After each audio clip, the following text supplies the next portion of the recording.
Hi, Assalamualaikum. We are from Group 4. Now we will present about question 2, which is Corporate Rescue Scheme and Liquidation in Malaysia. The mechanism is judicial management. So, the questions or problems is explain a case or example of company reconstruction, amalgamation, or judicial management in Malaysia. A. Explain the legal principle and procedures involved under the Companies Act 2016. B. Evaluate the impact of the restructuring process on member and creditors. Good morning everyone, my name is Syakirah Umairah. Today I will talk about Corporate Rescue Scheme in Malaysia under Companies Act 2016. Corporate Rescue Schemes are laws that help companies that have financial problems. This law gives a company a chance to reorganize or continue the business instead of closing down. In Malaysia, there are two main rescue methods. The first one is Corporate Voluntary Arrangement or CVA. The second one is Judicial Management or JM.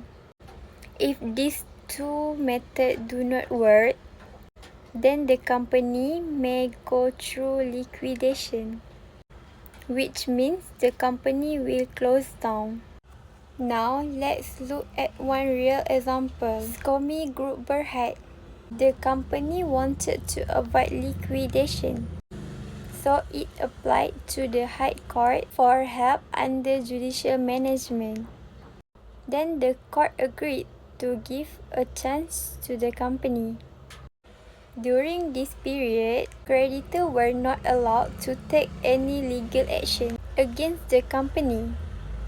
This gives SCOMI Group to make a plan to pay back its debt and running the business. This case shows that the law gives a company a second chance to recover instead of closing down. Now let's talk about the first method, the Corporate Voluntary Management or CVA. Under Section 395 to 402 of Companies Act 2016, CVA allows a company to make an agreement with its creditors to pay back debts in a new way. It is simple and faster method to help save the company. For example, the company and creditor can agree to pay slowly over time or pay only part of the total debt. The main purpose of CVA is to avoid liquidation and give the company time to recover. Here is how the CVA process works in a simple steps. The first one is the director of the company make a plan to pay back the debts. Second, they choose a professional person who helps to check and supervise the plan. The third is when the plan starts, the company gets 28-day moratorium. This means creditors cannot take any legal action during that time. The fourth is a meeting is held with creditors. If 75% of the creditors agree, the plan is accepted. And the last one is the companies follow the plans and continue to run its business. In conclusion, the corporate voluntary arrangement helps companies to solve debt problems without going to court. It gives them time, protection, and second chance to rebuild. The SCOMI Group case shows how the law in Malaysia supports companies to recover and continue the business. So that's all from me. Thank you. Assalamualaikum, madam. I will be explaining the procedure for judicial management in Malaysia under Section 403 to 430 of the Companies Act 2016. Judicial management is a court-supervised corporate rescue mechanism where a company that is financially distressed can apply for temporary protection from creditors while attempting to restructure. The first step is filing an application to the High Court. This application can be made either by the company itself or by a creditor. As long as the company is financially distressed, then they can apply. The purpose of this application is to request for the court's intervention and appoint a judicial manager to take over the company temporarily. Once the application is filled, an interim moratorium automatically begins. This means creditors cannot sue the company, enforce security, for example, like seize the assets, start or continue winding up proceedings. This protection gives the company breathing space to reorganize without pressure from creditors. Next, the court will conduct a hearing to decide whether judicial management should be granted. During this hearing, the court will evaluate several factors, including the financial condition of the company, whether there is a reasonable chance of survival, the interest of the creditors as a whole, whether there are objections from secured creditors. Examples of questions the court considers include is the company insolvent? Can the business be revived? Would creditors benefit more from judicial management compared to liquidation? Do secured creditors such as banks oppose the application? And if the court is satisfied, it will grant the order. If approved, the court will appoint a judicial manager. From this moment, control of the company shifts from the directors to the judicial manager. The role of the judicial manager is to take over management, protect the company's assets, evaluate the business operations, create and present a restructuring proposal. After the order is granted, the court-granted moratorium remains in force. This means no legal action can proceed against the company during the judicial management period unless the court allows it. Next, the judicial manager prepares a business rescue plan. This plan may include restructuring debts, selling assets or divisions, reducing liabilities, proposing repayment schedules, possibly converting debt to equity. The goal is to help the company recover and continue operations. A meeting with creditors is then held to present the plan. Creditors will vote, and for the plan to be approved, it must receive at least 75% in value of creditors' approval. If approved, the plan becomes binding on all creditors and will be implemented. If rejected, the company moves towards liquidation. Once the restructuring plan is approved by at least 75% in value of creditors, the GM proceeds to the implementation stage. At this point, the judicial manager has full authority to carry out the rescue plan. This may involve several actions such as restructuring and rescheduling company debts, negotiating new terms with creditors and suppliers, selling non-core or underperforming assets, securing new financing or investors, streamlining operations to reduce cost, implementing operational and financial turnaround strategies. The aim is to restore the company to financial stability and eventually return control to the directors once the company is able to operate independently again. During implementation, the judicial manager must also report progress to the court and creditors, monitor compliance with the approved plan, ensure fairness and transparency in executing the rescue strategy. If the plan is successful, the company exits judicial management and continues its business as a going concern. However, if the plan fails or proves unworkable, the GM may recommend winding up and the company will move towards liquidation. This ensures creditors still have a recovery path if the rescue cannot be achieved. That is all from me. Thank you. Subsection B, the impact of the restructuring process on members and creditors. I will explain the impact on members and Shura will explain the impact of creditors. My name is Balqis Binti Abdul Kahar. Now I will proceed with impacts on members, which is shareholders. The judicial management process presents both immediate negative consequences and a long-term potential positive outcome for a company's shareholders. So now we will look at negative and positive side in judicial management. Like any corporate rescue process, judicial management comes with both downsides and potential benefits, especially for shareholders and directors. So now I will explain about negative impact first. The first negative impact is loss of control.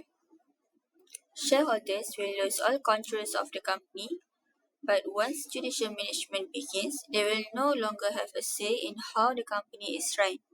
Second, suspended directors. The powers of directors who were appointed by shareholders are suspended, which means they can't make decisions or act on behalf of the company during judicial management. Third, manager takes over. A judicial manager, appointed by the court, takes over all management responsibilities. So they will run the company and make key decisions to try and save it. Lastly, there's a risk of share dilution if new shares are issued to attract fresh investors, so the value of existing shares may drop. So yes, judicial management can feel like a loss of control, but it's important to also consider the positive sides. Now let's move to the positive impacts on judicial management. So the first positive impact is avoids liquidation. The biggest upside is that judicial management offers a chance for survival. Instead of shutting down, the company gets time and support to recover. So that's the first positive impact. Now we will look to second positive impact. The second one is winding up outcome. In a liquidation, shareholders are the last to be paid and they almost always get nothing. So with judicial management, it gives them a better chance to recover some value. Lastly, we have a preservation of value. A successful rescue is often the only way to preserve any future values for shareholders. So without judicial management, their shares could become worthless. So while judicial management may feel like a tough decision, it's often the best hope for saving the company and protecting shareholders' interests. It's like a trade-off between control now and value later. That's all from me. Hello and Assalamualaikum. My name is Siti Nurasyura binti Zamli. So today I'm going to talk about the impact on creditors. So what happens to creditors the moment a company files for a rescue? The first impact is a legal pause button. This is called a moratorium or restraining order. This pause is a shock for creditors. It means that they are legally frozen.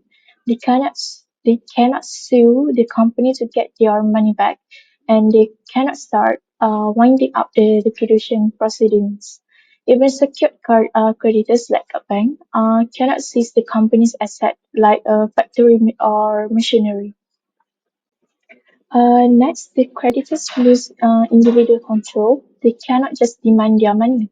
Instead, the money or the judicial manager will offer them a restructuring plan. This can almost involves a haircut. This is not a legal term, but it is what everyone's call it. It means the company is saying that we know we owe you 100,000, but under our new plan, we can only pay back to you only 13,000 for over the next 2 years. That is the example. And the impact is very clear that creditors are being forced to accept a significant loss. And now you might think that no creditor will ever vote yes to that. But here is the most critical part. The plan does not need 100% of approval. Under the Companies Act, the plan only needs to be approved by a majority of 75% of in value, meaning that creditors who are owed 75% of the total debt. So the biggest impact is this. If the 75% majority voted yes, the plan becomes legally binding on everyone. This includes the 25% of creditors who has voted no. They are forced to accept the haircut even if they disagree. This brings us to the final question where why will any creditor vote yes to a haircut? The impact here is about choosing the lesser of two evils. Creditor have two options. Option A, the rescue plan. They vote yes and are guaranteed to get back 13 cents for every dollar they are owed. Option B, no rescue, which is liquidation. The company dies and is sold for parts. After the secured creditors like bank are paid, the unsecured creditors like suppliers are less in line. They will likely to get a 0 cents for every dollar they share.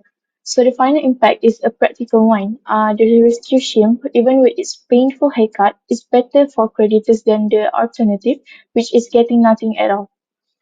Syakirah, what is the difference between corporate voluntary arrangement and judicial management? So the main difference is who controls the company. In a CVA, the directors still manage the company, but a nominee is helped to check the plan. And in judicial management, the court appoints a judicial manager to take control of the company. Also, CVA is usually faster and easier, while judicial management needs a court order and is more formal. So Maya, explain the main purpose of a restructuring plan under judicial management. What are some strategies that may be included in the plan to help rescue a financial distressed company? So, the main purpose of preparing a restructuring plan under judicial management is to help a financially troubled company recover and continue operating instead of being liquidated. The judicial manager prepares a business rescue plan that may include several strategies, such as restructuring debts, selling certain assets or divisions, reducing liabilities, proposing a new repayment schedule, and possibly converting debt into equity. These measures aim to improve the company's financial position and ensure long-term sustainability. So, Ain, I want to ask you something. What about the original shareholders members? Is not a rescue plan just as bad for them as liquidations? Thank you, Ashura, for the question. For shareholders, it's really about choosing the lesser of two evils. So, when a company goes into liquidation, it's like a game over. Why? This is because creditors get paid first. And what about shareholders? They are last in the line. And guess what? There's usually nothing left for them. Their shares become worthless and nothing. My question, from a creditor's perspective, why would they ever vote yes to a rescue plan that forced them to accept a haircut and lost a huge percentage of their money? Wouldn't it be better to just sue the company? That's a great question. So the simple answer is that they are choosing the lesser of two evils. The problem is the moratorium legally stops them from suing the company. So their only options are to accept the plan or let the company fail and go into liquidation.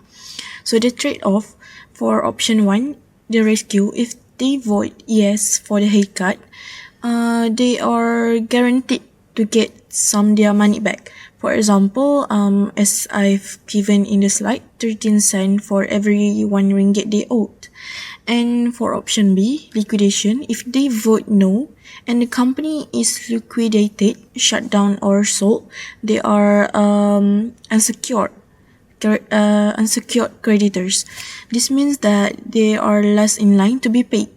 After the banks and liquidator fees, they will most likely to get nothing, maybe 0 to 5 cents per 1 ringgit. So in conclusion, they vote yes because a guaranteed 13% is far better than a probable 0%. So it's a practical business decision.